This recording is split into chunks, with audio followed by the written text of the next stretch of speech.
میرا مرید بدبخت نہیں، توبہ سے پہلے مر نہیں سکتا، بلکہ یہاں تک فرمایا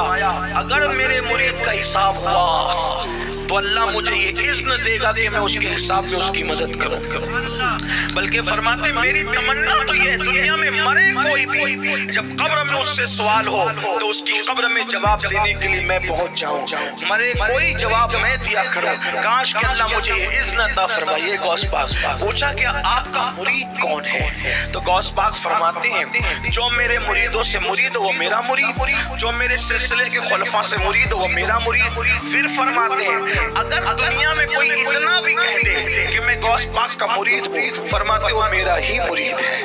جو مجھ سے محبت کرے وہ میرا ہی مرید ہے، جو مجھے چاہے وہ میرا ہی مرید ہے، جو میرا نام لیوا ہے وہ میرا ہی مرید ہے۔ پتا چلا کہ جو غوث پاک کا نام لیوا ہے، اور میں سمجھتا ہوں اہل سنت میں جتنے سلسلے ہیں، چاہے چشتی ہو، چاہے نقشبندی ہو، چاہے سہروردی ہو، چاہے رضوی ہو، اشرفی ہو، برکاتی ہو، ابو لولائی ہو، مداری ہو، جتنے بھی سچے اہل عقیدہ ہیں وہ سب لوگ غوث پاک کو مانتے ہیں اور غوث اعظم کے ماننے والے ہیں۔ تو جو غوث پاک کا نام لیوا ہے، جو غوث پاک کا چھانے والا ہے، جو غوث پاک کا دم بھرنے والا ہے، وہ قادری ہے۔ اور ایک بات اتنا عرض کر دوں میرے عزیز، کپڑا پکڑنے سے وہ نہیں ملتا جو دل کسی کو لگانے سے ملتا ہے۔ اصل چیز تو دل کا سودا ہے۔ اسی لیے رسول اللہ نے فرمایا تقوی یہاں ہے، پرہیزگاری یہاں ہے، خلوص و وفا یہاں ہے۔ اس لیے یہاں کی بات ہے جو سچے دل سے میرے مرشد غوث پاک کو چاہتا ہے،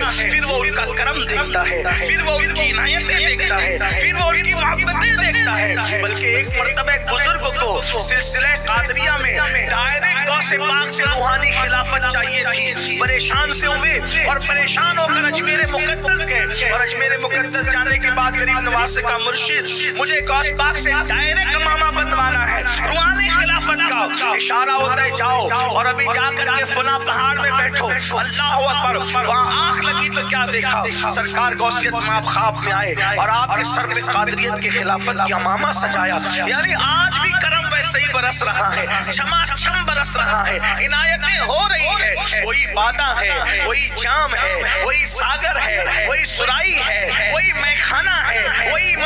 بس بات اتنی ہے، ساقی وہی ہے، کسی میخار کی ضرورت ہے، جام وہی ہے، کسی میخار کی ضرورت ہے، سرائی وہی ہے، ساگر وہی ہے، کسی میخار کی ضرورت ہے۔ جب کوئی اہل صرف آتا ہے تو اس کو آج بھی نوازا جاتا ہے۔ لیکن بس اپنی گفتگو کو سمیٹتے ہوئے آپ سے پوچھتا ہوں، اس مقام اور اس مرتبے کی ہستی، اس مقام اور اس مرتبے کی ہستی جب حج کے لیے جائے تو کعبے کا غلاف پکڑے اور غلاف کعبہ پکڑ کر اللہ کی بارگاہ میں عرض کرے مولا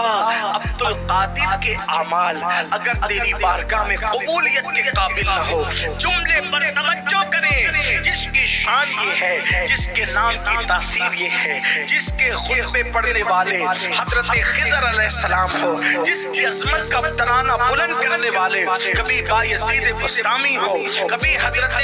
سلطان العارفین بایزید بسطامی ہو، کبھی سید الطائفہ جنید بغدادی ہو، کبھی اللہ اکبر امام المشائخ حضرت سیدی حسن بصری ہو، کبھی سید المکاشفین سیدی شیخ محی الدین ابن عربی ہو، کبھی عارف رومی علامہ جلال الدین رومی جو کہے اللہ اکبر غوث اعظم ولیوں کے درمیان ایسے ہی ہے جیسے انبیاء کے درمیان محمد الرسول اللہ ہے۔ اللہ اکبر۔ حضرت عارف رومی کے بارے میں بتاؤ، صاحب مثنوی جو عارف اور صوفی بنانے والا ولی ہے، وہ اپنی قادریت پہ ناز کرتے کہ میں قادری ہوں، قادری۔ اندازہ فرمائیں حضرت امام یافعی اللہ اللہ، یہ سارے بزرگ جو بڑے بڑے آپ کو نظر آ رہے ہیں، یہ قادریت کے رنگ میں ڈوبے۔ شیخ محقق شیخ عبداللہ محدث دہلوی قادری ہیں، اللہ اکبر، مجدد الفسانی نقشبندیت سے مشہور ہے،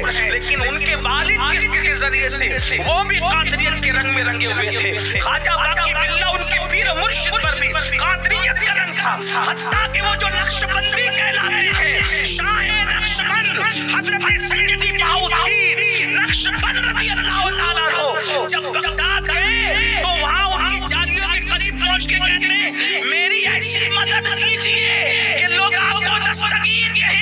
تو قبر سے جواب آیا، اے دنیا کو چمکانے والے، لوگوں کو ایسا چمکا کہ لوگ تجھے نقش بند کہتے۔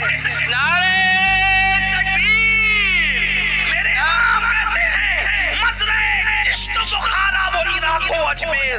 مزرعہ چشت بخارا و عراق و اجمیر، غوث کی کشت پہ برسا نہیں جھالا تیرا، وہ کوئی سلسلہ ہو، ہر سلسلے کے اندر غوث اعظم کا فیض کسی نہ کسی اعتبار سے شامل ہے۔ جیسے ہر کھانے کی لذت کے لیے نمک شامل ہوتا ہے، ویسے ہر سلسلے کے فیض کی برکت کے لیے قادریت کا فیض اس میں شامل ہوتا ہے، قادریت کا رنگ اس میں شامل ہوتا ہے، کسی اعتبار سے ہو لیکن ہوتا ضرور ہے۔ تو یاد رکھنا سرکار غوث اعظم اس مقام اور منزل کی شخصیت، اللہ اکبر، آپ کو حجت اللہ کہا جائے، اللہ اکبر، آپ کو حجت اللہ کہا جائے، محی الدین کہا جائے، آپ کو باز اشرف کہا گیا ولیوں کی کائنات کا، لیکن اس کے باوجود جملوں پہ غور کریں، کہتے ہیں اللہ عبد القادر کے اعمال، کب کعبۃ اللہ کا گلا پکڑ کر عبد القادر کے اعمال اگر تیری بارگاہ میں قبولیت کے قابل نہ ہو، یا عبد القادر کے اعمال تیری بارگاہ کے لائق نہ ہو، تو تو قیامت کے دن عبد القادر کو اندھا اٹھانا تاکہ تیری بارگاہ میں شرمندگی سے محفوظ ہو جائے۔ اب آپ سے پوچھنا چاہتا ہوں، اتنے مرتبے پا کر بھی اللہ کے خوف اور اللہ کی خشیت کا